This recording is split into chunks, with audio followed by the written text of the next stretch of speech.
Hey everyone, I want to take some time today to talk about our local market, Charlotte County, Sarasota County, and what that looks like in terms of inventory, pricing, days on market, and such. We're going to do three different categories: single family, and then we'll do condos and townhomes, and then we'll do separately mobile manufactured homes as well. And just give you a better idea of there's a lot of different videos out there about people's perception of what's happening, where things have been, foreclosures, short sales, going on and on about everyone's opinions, which I'm going to use data to show you kind of what's happened in the past and where we're at now. And then I'll just use my own opinions based off of some of those trends and what we're seeing in the market to tell you kind of what we forecast seeing as we move forward. So let's go ahead and start out. I'm going to go through, I've got quite a few slides here, but I'm going to share with you. It's going to be separate for Charlotte and Sarasota because it is not only very specific to counties, but it's also very specific to certain neighborhoods or a certain product, right? So I'll give you maybe a few examples. What might be happening in South Venice is going to be different than Welland Park or different than Northport or Port Charlotte, South Gulf Cove, Rotunda West, and then maybe any specific condo association. So many other factors come into play other than just, hey, in Charlotte County, this is what it looks like. In Sarasota County, this is what it looks like. So I'll kind of just run through. It's going to be on a little bit of a higher level, but at least we're not looking at like a statewide, which is really hard to help people understand what they should expect here locally. But let's go ahead and take a look back. We're going to look at numbers that go back from all the way to January 2008, right? So the market used to be way up high here, and then it had tanked down pretty hard from a crash, and then really took a while for it to even come up off of that number before it started a nice, slow, steady increase back up.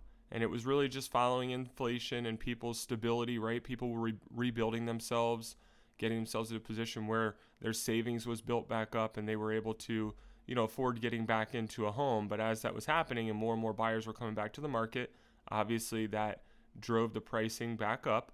And then we all of a sudden hit this point where COVID came in. And when that pandemic hit, it just spiked. And it got up to a point, held steady a little bit through this time period. And then it took a huge jump up until mid 2022. And then it basically just peaked out at that point. The pandemic was kind of getting behind us at that point, and it started to come back down and settle. And it was in like a bit of a settle mode.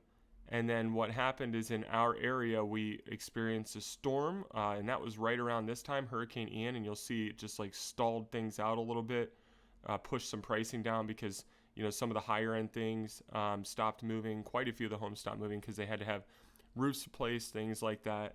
And then all of a sudden we came back up and we were maintaining that steady movement again. And then a lot of other factors came into play, such as, interest rates, insurance rates. And one of the big issues is that, what people were saving up for to replace roofs, AC, plumbing needs, really just about anything they need to get done, even if it was painting their house or redoing the landscaping. All of those prices went up significantly from back at this point in time. They jumped up big time. So if you were saving up from here to here for a replacement item, or maybe that item was going to come like in this time frame, you may not have saved enough because you were just doing that steady savings, and then everything spiked way up.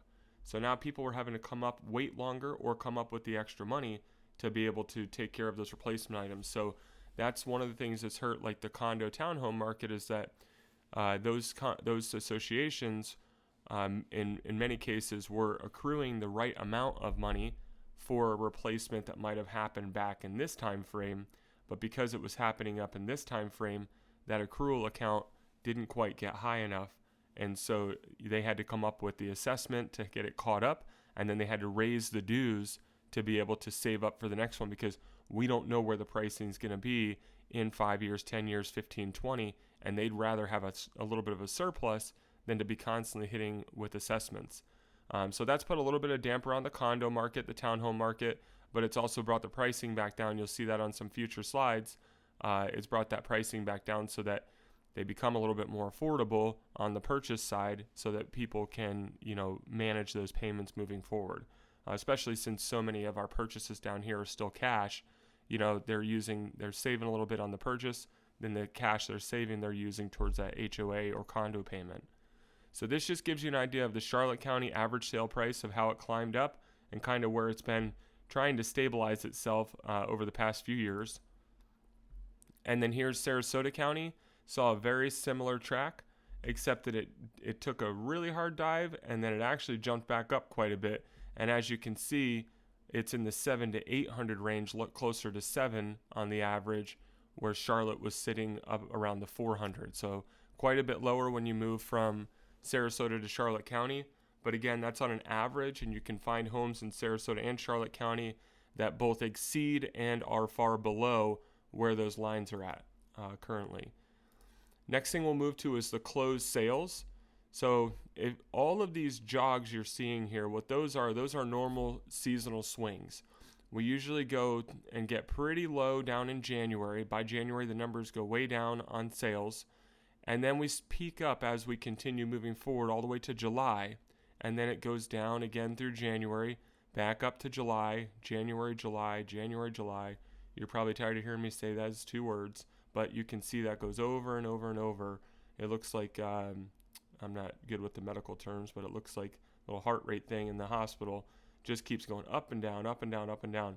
Except that all of a sudden in 2023, we really tanked down big time in sales. And that was when the market was really trying to correct. And so when it tanked down like that, it forced the pricing to start to soften, which you saw in some previous slides. And that started to push the sales back up to July, and then back down to January, back up, and now we're back down to January, and we're starting, you can see those last two, the January clicking up, and that's going to start going up through July.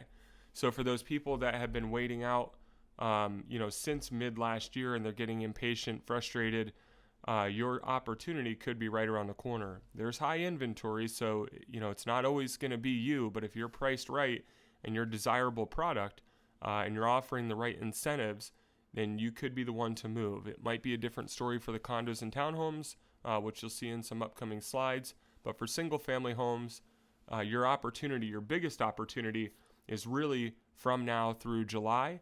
Sales will still continue. Obviously, when you see that go way down, it doesn't mean no sales are happening. It just means it goes from 500 to under 200, right? Or in this case, it was a real big swing that people weren't used to. And we went from 600 almost all the way down to 200. A normal swing is probably going to look more like, just shy of 500 down to 300, but that still can be like a 200 swing there.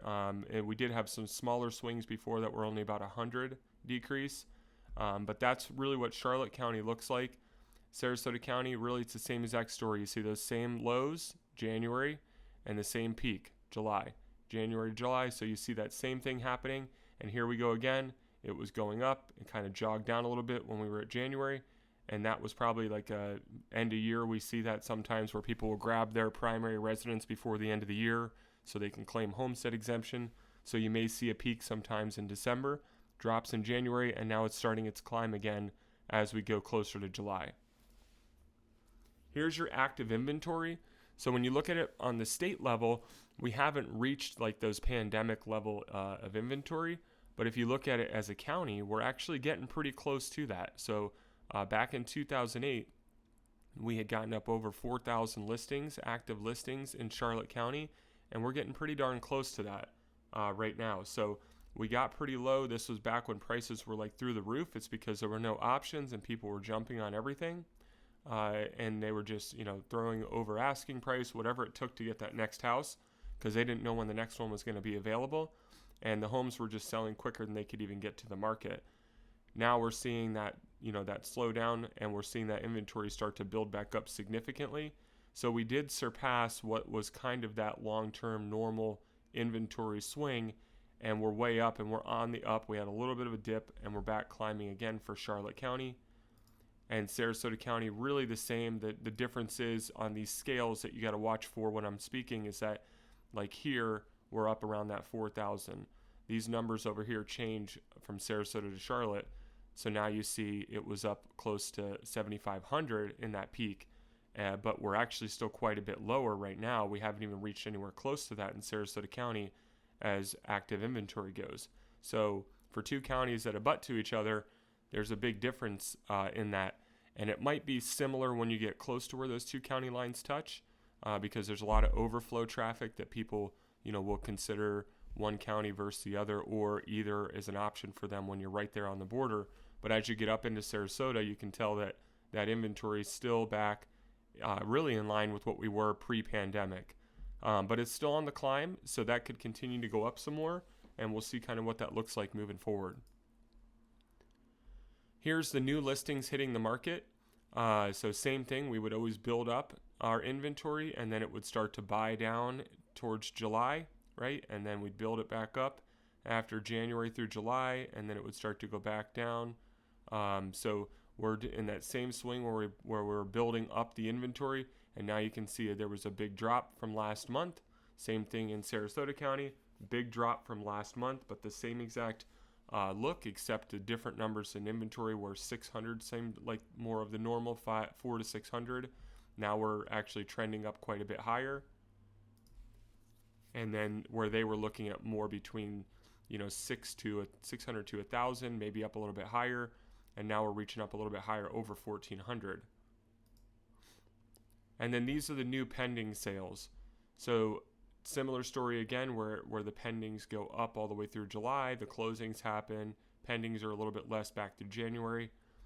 We just again saw that big peak for the pandemic, and then we saw that crash back in 2023. And again, I use the word crash. It's not necessarily a crash. It's, like I said, more of a correction where the market said, no, we need to get this slowed down. We need to build up some inventory. We need to get the pricing under control for the buyers. And now look, the buyers have said, okay, fine, we're feeling better. We'll start pending more properties now. They're just going to happen at lower prices. And then that we go back to our normal seasonal swing, which is maintaining right in this area for Charlotte. And then for Sarasota, same thing. It's maintaining, back in that consistent area, just a little bit lower than what our trend was pre-pandemic. So now we get into townhouses and condos. So a little bit different here because they're experiencing a lot more pressure from, assessments, new condo rules and regulations. So when it's 3 stories or more, they get some additional regulations on them now. So it's a little bit of a different story there. And there's definitely been more of a buildup of inventory. And you can see that, back where we used to be 300,000 on average in Charlotte County for a townhouse and condo, those went up pretty high, close to 400. And now they've dipped back down and we're around the 250 range, which is where it's getting a little bit more comfortable for people to buy now. Sarasota County, their chart looks a little bit different because they had actually peaked up all the way as high as 1.2 million on an average sale price. They had a lot of new condo developments up around the water, Siesta Key, Longboat Key, things like that. And they actually build obviously a lot higher than we do down here in Charlotte County, or even like southern Sarasota County. And they get some pretty high price points from some luxury products. But look at how much that tanked off. I mean, significantly, it jumped back up a little bit, and now it's dropped back down into what is almost more of a normal hold pattern for us, which should start getting that market to move again on a regular track. Closed sales, you're going to see a very similar story to Charlotte County. Again, we peaked up when we got into the pandemic, came down, and it's slowly settled, and now we're seeing that same closed sale trend, and it's starting to climb back up again. So it's going to be no different. Townhouses, condos are going to move again in Charlotte County, and they're going to start to move again in Sarasota, except Sarasota didn't start that uptick from January to February, but they are experiencing a little bit of that uptick now.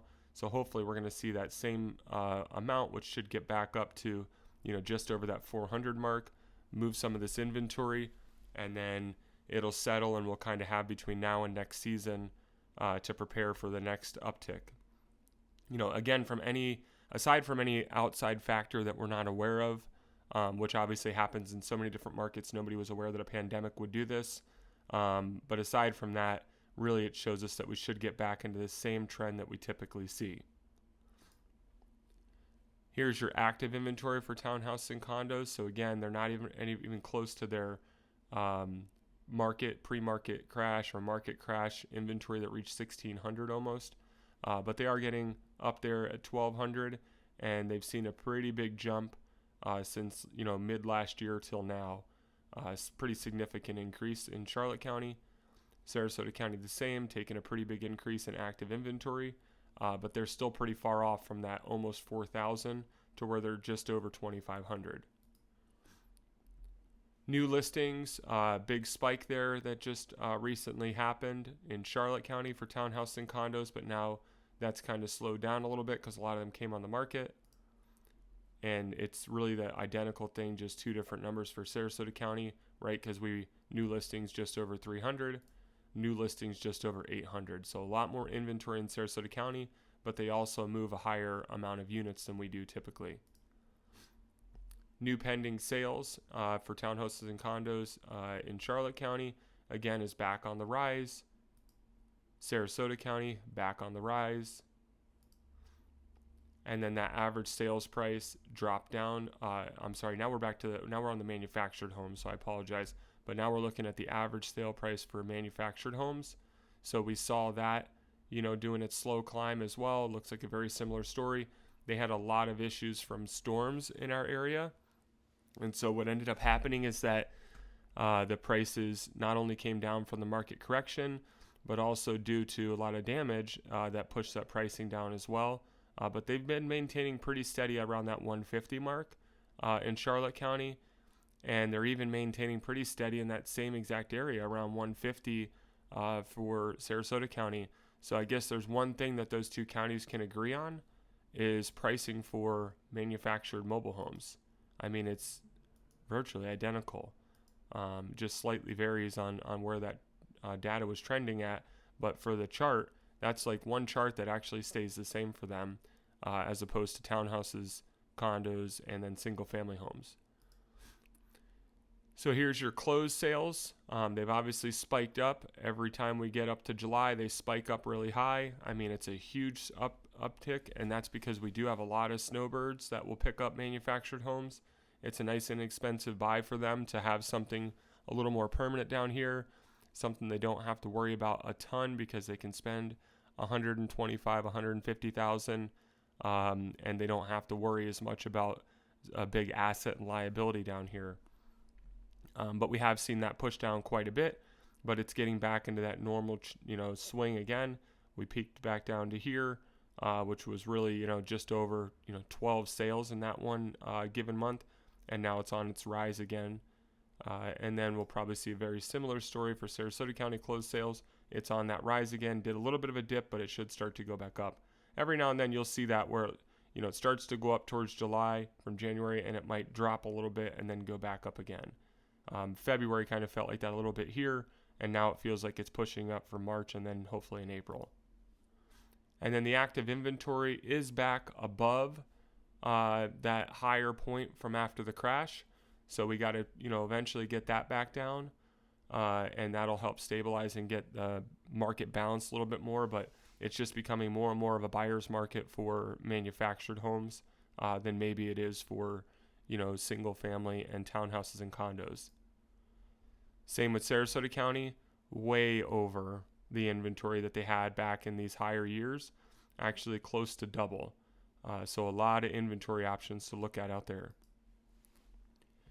And then the new listings coming onto the market. So it really went way down, and now it's building back up, but it should slow down a little bit, and then some of the inventory will get bought down.